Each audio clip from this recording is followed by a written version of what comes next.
To come before you today and allow me to spread the message of Christ to you. I bring you greetings from Second Carmel Missionary Baptist Church, where Charles Gatt is the pastor. Amen. If you don't mind, if you can, just turn to your neighbor and tell him I love you today. I love you today. Turn to somebody else now, and you don't have to. You can look behind you. You can't tell them I love you. I love you. I love you today.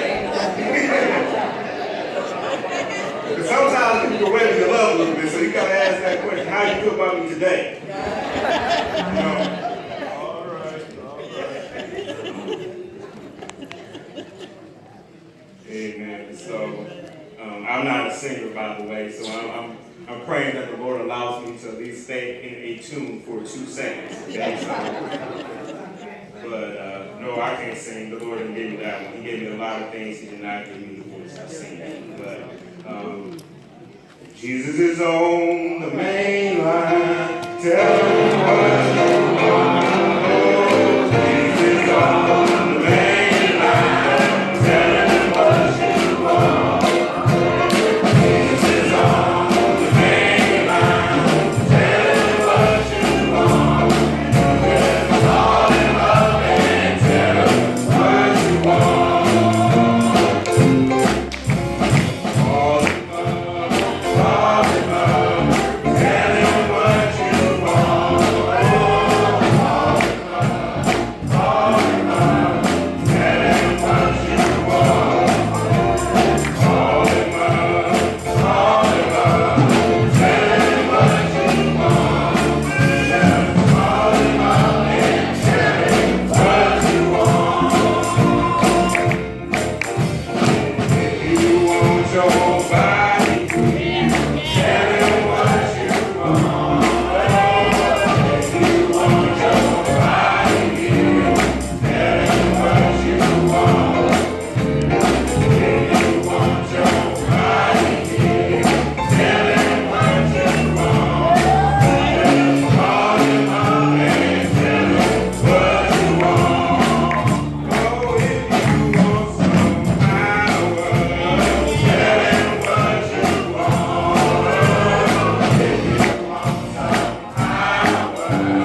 tell him what you want.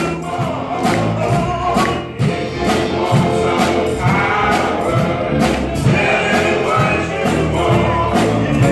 Just call him up and tell him what you want.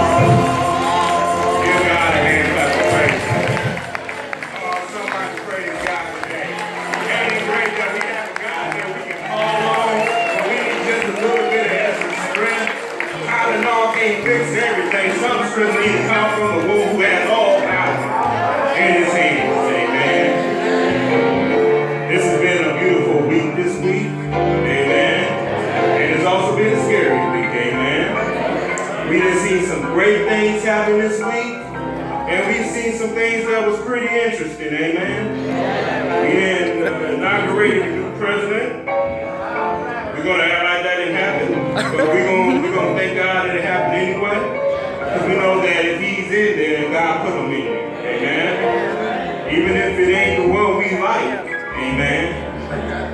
Come on, somebody. You don't know that there's some place that you are in right now that God put you in there. Amen. They may not like you in that position, but God put you there. Amen.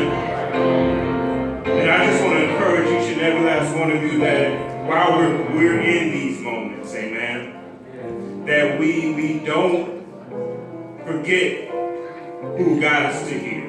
Amen. And who is in control at all times. Amen. God is always in control. Okay? We are his creation. We will never get too far out of his control. The devil is in God's control. Amen. No, nothing in existence, amen, is out of God's control. Yeah, we can choose where we come to worship, but how we get there, maybe. But I believe that the Lord allows us all to be in the same place at the same time, in the same right century on purpose. Amen. So if you're standing right now in your life, right now you look like Donald Trump to somebody. Amen. I got some quietness in there. I heard nothing from that. In your life, you're Donald Trump to somebody. Amen. So remind yourself that doesn't mean that we like who's there, but we always thank God that He allows us to vote on who's going to be there. Amen. Some people don't have that opportunity. Now, if you don't mind, turn with me to the Gospel according to John chapter 6. That's the Gospel according to John chapter 6.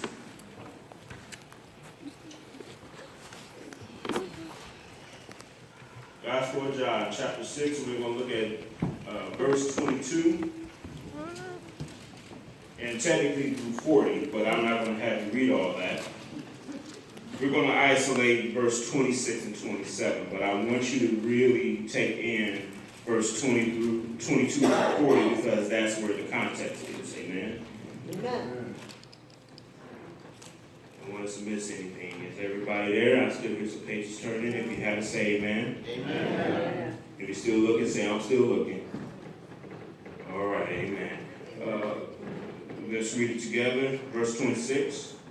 Jesus answered them and said, Verily, verily, I say unto you, ye seek me not because you saw the miracles, but because ye did eat of the loaves in the field. Labor not for the meat which perisheth, but that meat which endureth unto everlasting life, which the Son of Man shall give unto you, for him hath God the Father sealed. You may be seated. For a little while, I would like to talk to you about how I came to church and all I got was a lousy t-shirt. Here we go. I came to church and all I got was this lousy t-shirt. It's a funny t-shirt actually. It's one of my favorite t-shirts. I actually own a t-shirt that says that. I'm well used to when I could fit it. The t-shirt says, you know, I came from Disney and all I got was this lousy t-shirt. And it's a funny t-shirt when you think about it because it's an irony. You go to somewhere it's exciting like Disney or Hawaii, or you go through something really extreme like going to school, and you come back and you have this t-shirt on that says, I went to Cuyahoga Community College and all I got was this lousy t-shirt. And then you go, okay, all I got is a lousy t-shirt. Okay, fine. Then there are times when you know the magnitude of what somebody's going through, amen. And you see the extremes they had to go through just to get to that t-shirt. And they say, okay, all I got was a lousy t-shirt. You came out with a degree, but yet you're holding a paper that says all I got was this lousy t-shirt. And it's funny, right? Because it's like, it would be sad if that was all they really got was a lousy t-shirt. Think about if you spend all of your time working your tail off to go, let's make Hawaii our place of example, okay? And some of us would be just very happy just to go to Hawaii, let alone get a t-shirt to go along with it. But you spend all of your time thinking about what you're going to do when you get to the island. You know, you're researching, you're thinking about scuba diving, and you're thinking about all the cool things you can do, the volcanoes and all of the things that's in Hawaii. You know, all the food you're going to eat. You see people talking about cabbage and meat inside of it. You know, you see all these different things that are Hawaiian, and you're like, I want to do that. I want to dance with the hula dancers. I want to do all these things that are Hawaii related. And then you get off the boat and something happens. And now you can no longer do all the things that you wanted to do in Hawaii. Now the island is no longer fun. Things happen now and you realize you don't have enough money or enough time to do anything that you actually got. And then you walk past a t-shirt that says, and all I got was this lousy t-shirt. That sums up how you feel, so you grab the shirt and that is what you bring home. After all you went to get to that, and now you're sour because all of your plans are not going to happen. And on top of that, you're seeing people doing the exact thing that you had planned from the jump. That t-shirt begins to sum up your current situation. This can make a person forget why they even came to Hawaii in the first place. You don't take any cool pictures. You're too angry, so you don't want to document any video. You don't rest your mind and your spirit. You forget that you are now in the nicest place on the earth where people are legitimately bending over backwards to see that you're happy. And it's too bad, right? It's too bad. Come on, somebody. All right. It's too bad that you missed out on all the things that you could have done and missed out on the things you really could have enjoyed. Some of the soft breezes, the beautiful sunrise and sunsets, All right. that wonderful brisk air that comes out of Hawaii that is not like any other. I've never been to Hawaii, by the way, but this is what I've imagined a lot of times in my mind if I were in Hawaii.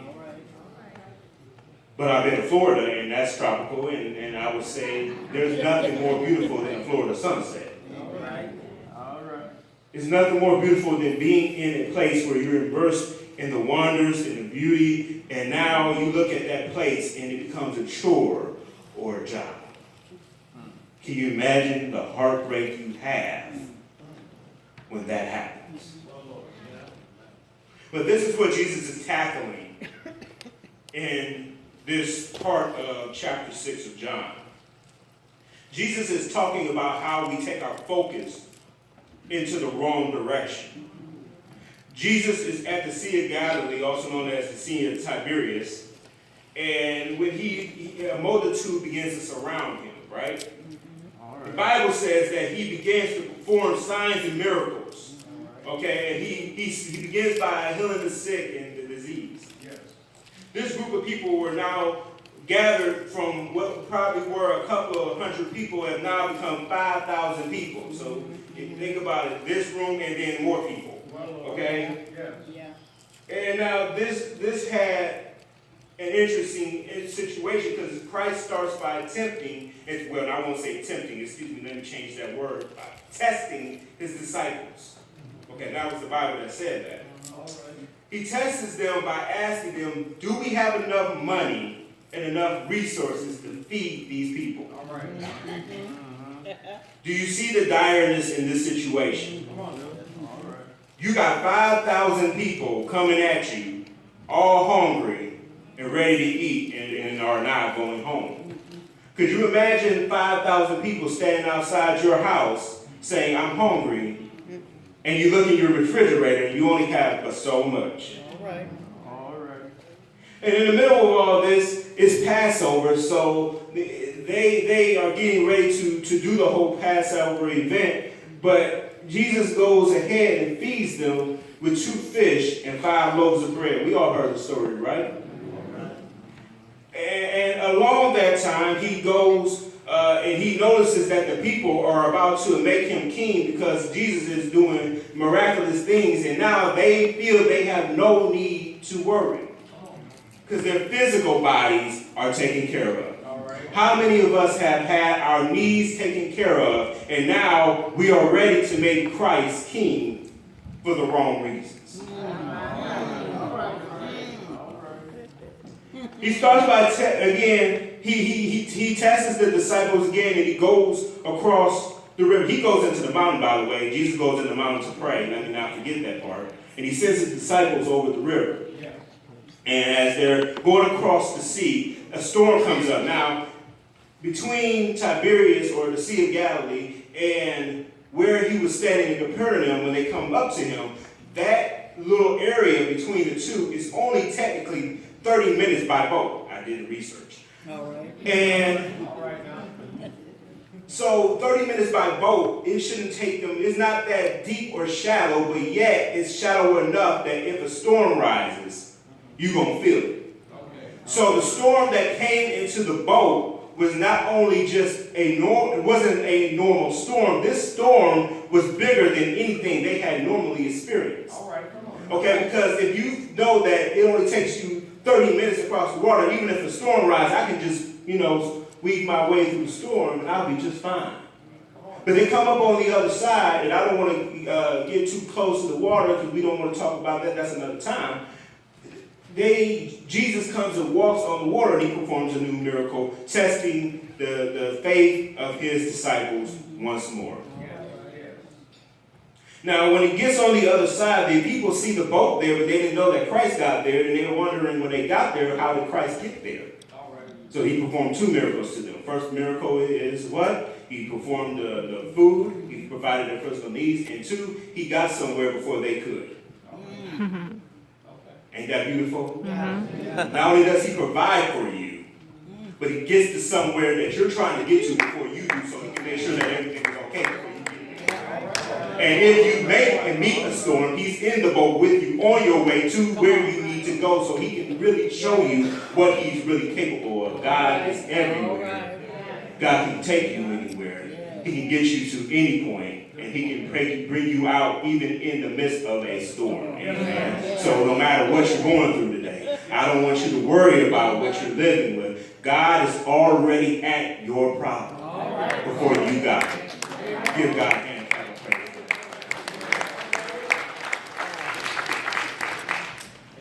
So God shows his ability to these people, and they're on the other side. They ask Christ, they say, Christ, how did you get here?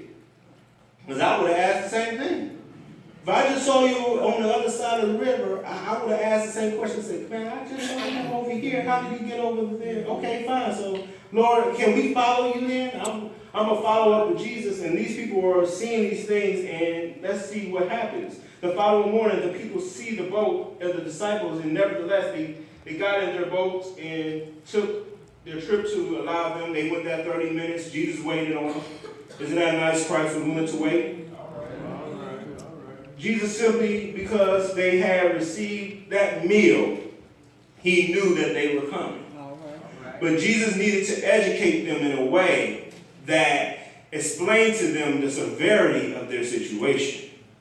So he allowed that physical hunger to come back. Now these people think, okay, well now I don't have to worry about breakfast. I don't have to worry about lunch. I don't have to worry about dinner. I got Jesus right here. And listen to what Jesus says in verse 26.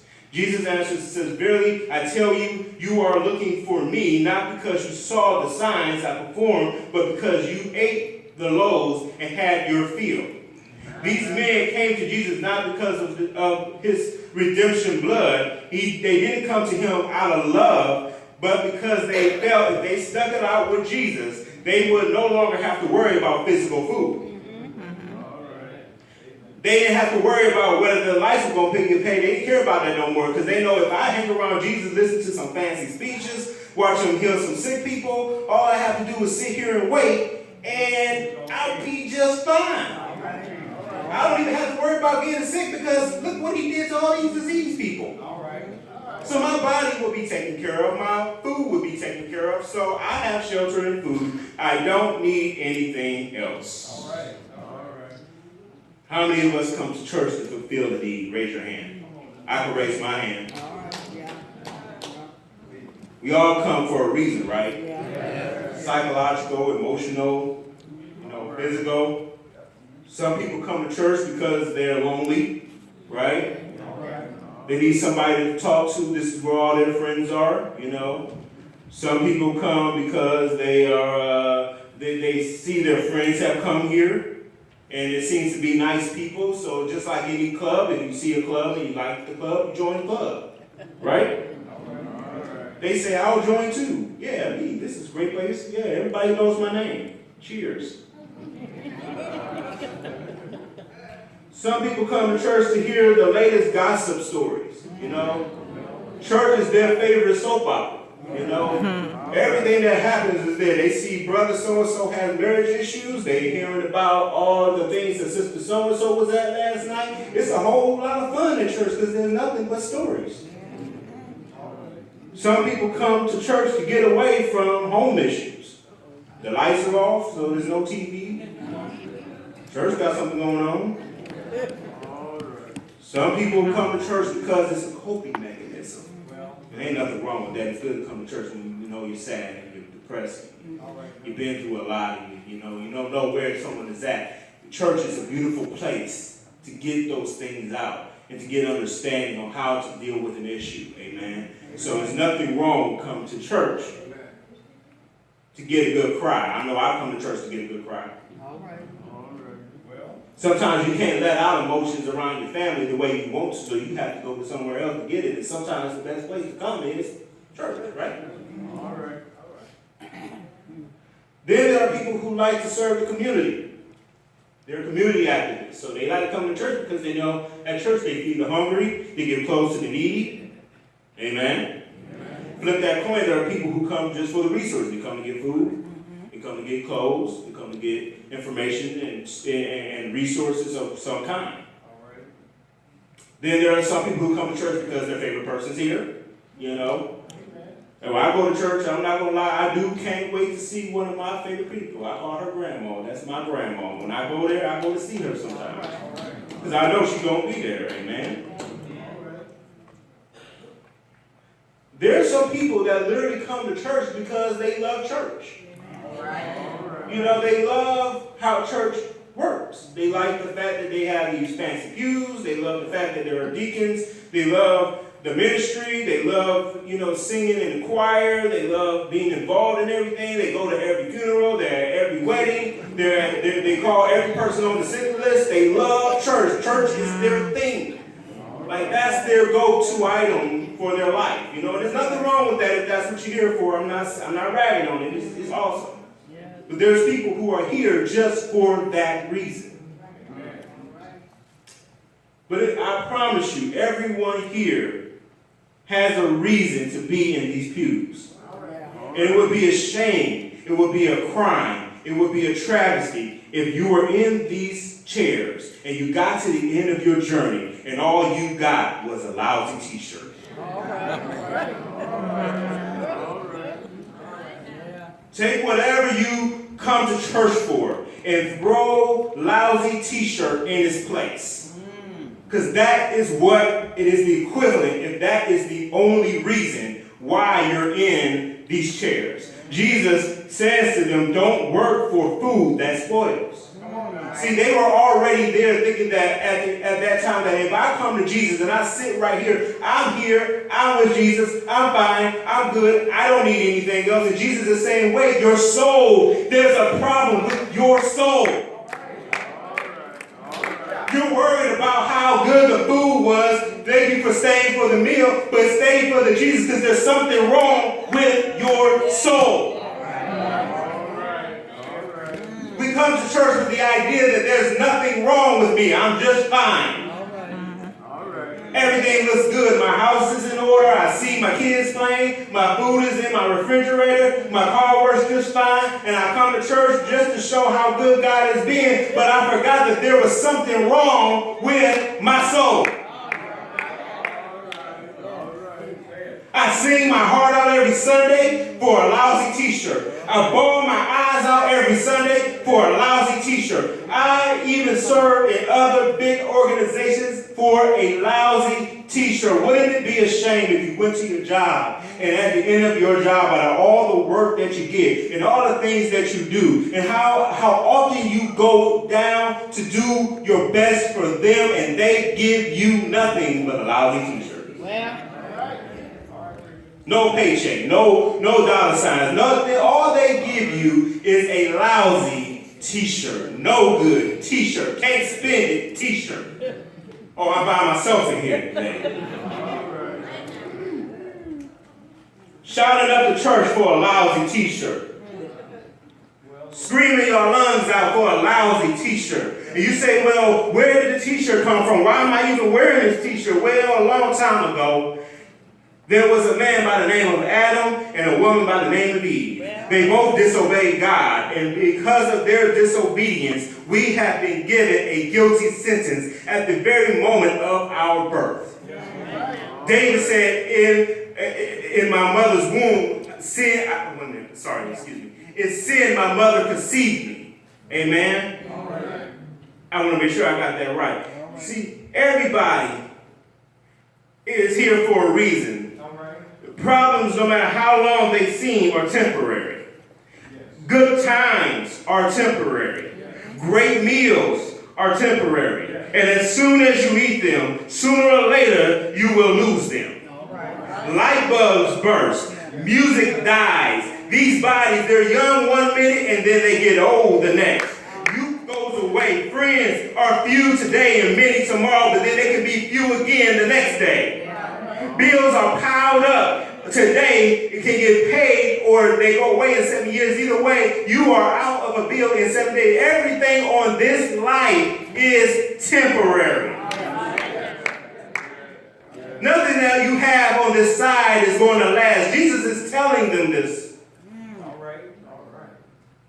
He says, labor not for the meat which perishes, but for that meat which endureth to everlasting.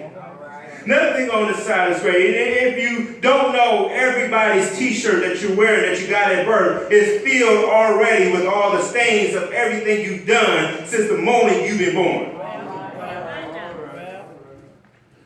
It smells. And just like that Hawaiian t-shirt, it sums up everything that's wrong and wicked and filthy about yourself. You can do a lot of good in this world, amen? But it's right there on you. He said, David said this, and this is one of my favorite scriptures. For I acknowledge my transgressions and my sins are ever before me. That means he said, my sins are right here. I acknowledge my sins, one. So I know that I'm sinful. I know I am guilty. And in front of me is everything I ever did. Do you know that the moment you leave this world, after death is judgment? So that means the very moment you leave this world, the first thing you're met with is every sin in front of you.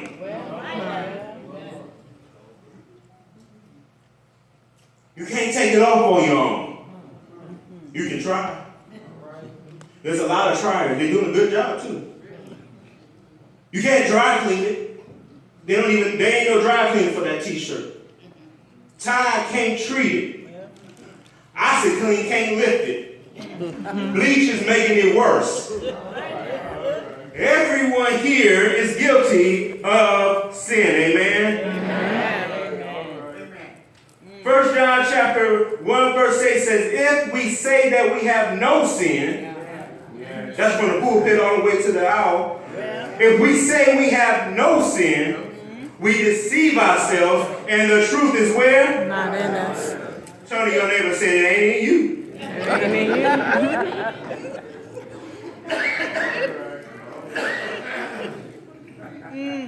And in a sense, every time we try to clean it, and let's say for argument's sake, you were able to clean off a stain. Let's just put an argument out there. Let's say I was able to take that spot off the front of my shirt. As soon as I take that spot off that front, as soon as I pick up the next piece of meat, there's going to be some juice right there taking up that last spot. You can't clean it yourself. You can't treat it yourself. You can't lift it yourself. And your bleach is making it worse. Yet while we were weak, yet while we were without strength, Christ went to Calvary's Mount. Somebody give God a hand. I don't like how quiet it is. I like to hear people talk to you. He died from the 6th until the 9th hour. He died until the sun refused to shine and the moon dripped with blood. He died until the veil of the temple was torn down the middle. He died and stayed there 3 days and 3 nights, but early Sunday morning, he got up with all power in his hands. That no matter how messed up you look, no matter how dirty your t-shirt is all by myself, no matter how ugly you've been acting in your life, no matter how pretty you think you might be on the inside, Christ is waiting on the other side, waiting for you, screaming for you, hoping for you to take off that ugly t-shirt and put on the clothes of righteousness, the clothes that he laid out for you on Calvary's mountain. See, these clothes are temporary. My t-shirt is temporary in Christ. Everything that I've ever done was temporary. temporary in Christ. As soon as I come into Jesus, and as soon as my t-shirt is clean. I'm tired of this lousy, ugly t-shirt. Tell your neighbor, tell him, I'm tired of that ugly t-shirt. I'm tired of being this thing and dirty and ugly and nasty and filthy. I'm tired of the smelliness of this shirt. If you never wore a shirt for more than one day, you will understand that there's a point that it smells all right the next day, but within 2 to 5 days, it starts to stink more. And after 10 days, you can't wipe away the stink. It smells every which way. And if you wear it for 20 days, I know somebody who tried that. He wore a shirt for 20 days, and after 20 days, he could no longer. Oh, man. He couldn't stand himself. We couldn't stand him. We were all begging him, just please clean your shirt. Take it off. Turn to your neighbor and say, take off that shirt. Take off that shirt. Take off lying. Take off cheating. Take off stealing. Take off promiscuity. Take off that lousy, ugly, nasty, filthy, ugly, stinking t-shirt. It's worthless. My land. And in Jesus, there is cleanness. Wash me, Jesus. Purge me, and I shall be white as snow. Clean me up, Lord. Fasten me up, Lord. Change me, Lord. Justify me, Lord. That I'll be a man in service of your will. Somebody was dirty one year inside of a prison. This is one of my favorite stories. It was a dirty man inside of a prison. He was guarding the doors. Ain't that funny how the dirt guards the door? I was wondering about that one day. When you read about Paul and Silas and they're in the prisons, and Paul and Silas is singing praise and they're praying, and the Bible says at midnight, that whole scenario, you got the dirt outside the door. Oh, there was a dirty stained t-shirt right there in front of him. Somebody don't know that if you're saved, there's some dirty folk in front of you too. And if you ain't saved, don't worry, you the dirty one. And see, so they was outside that prison door, and he was listening in on two men praying and singing. Praying and singing, Lord, save me. Lord, pull me out. Lord, save me. Lord, this is my song. My Savior is thou to thee. Lord, cleanse me. Wash me thoroughly, and I'll be white as snow. How precious is that flow that makes me white as snow. No other help I know. Nothing but the blood of Jesus. And as they're singing their praises and they're singing and they're praying, the veil, the Bible says that the gates, and there was an earthquake, and somehow it shook the doors open. Yes. And all chains were loose. Yeah. I'm here to tell you that there are chains that are on